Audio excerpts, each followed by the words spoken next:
মুখ ফোঁস কেমন কমেন্ট করে ফেলে অন্যের ব্যাপারে, এটা দিয়ে সে মাঝে মাঝে জাহান্নামী হয়ে যায়, কিন্তু সে ভাবেই নাই এই শব্দে আমাকে জাহান্নামে ঢুকাবে। কারণ এই মুখ দিয়ে যা বেরোয় এটা বলতে অনেক সাবধানে। রাসূল ইসলাম বলেছেন, দুইটা অঙ্গের গ্যারান্টি যদি কেউ আমাকে দেয়, আমি তাকে জান্নাতের গ্যারান্টি দেই। মাইয়াদমান লি মা বাইনা লিহিয়াইহি ও মা বাইনা রিজিলাইহি আদমান লাহুল জান্নাহ। দুই অঙ্গের গ্যারান্টি যে দেয় তাকে আমি জান্নাতের গ্যারান্টি দেয়। এক হচ্ছে দুই চোয়ালের মাঝখানে যা আছে, মানে জিব্বা, এই জিব্বার গ্যারান্টি যদি দেয়। আরেকটা হচ্ছে দুই পায়ের মাঝখানে যা আছে, মানে মানুষের প্রাইভেট। এই দুইটা অঙ্গের গ্যারান্টি যদি কেউ দেয় যে এই দুই অঙ্গ দিয়ে আমি কোনো পাপ কাজ সংগঠিত করব না, বিশ্বনবী সাল্লাল্লাহু আলাইহি ওয়াসাল্লাম বলেন আমি আমার ওই উম্মতকে জান্নাতের গ্যারান্টি দেই।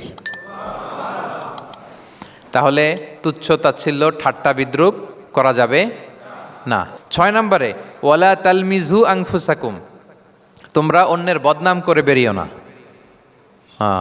লামজ আসছে লুমাজা থেকে, ওয়াইলুল লিকুল্লি হুমাজাতিল লুমাজা, যে প্রকাশ্যে অন্যের বদনাম করে বেড়ায়, অন্যের দোষ খুঁজে বেড়ায়।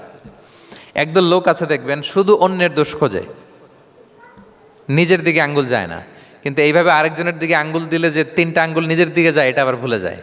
কাউকে যদি আমি এরকম করি, আমার দিকে কয় আঙ্গুল বলেন? এই 3টা কার দিকে? আর আরেকজনের দিকে 1 আঙ্গুল। তো কাউকে কিছু বলার আগে 3 বার নিজেরটা ভাববেন যে নিজে কি করেন।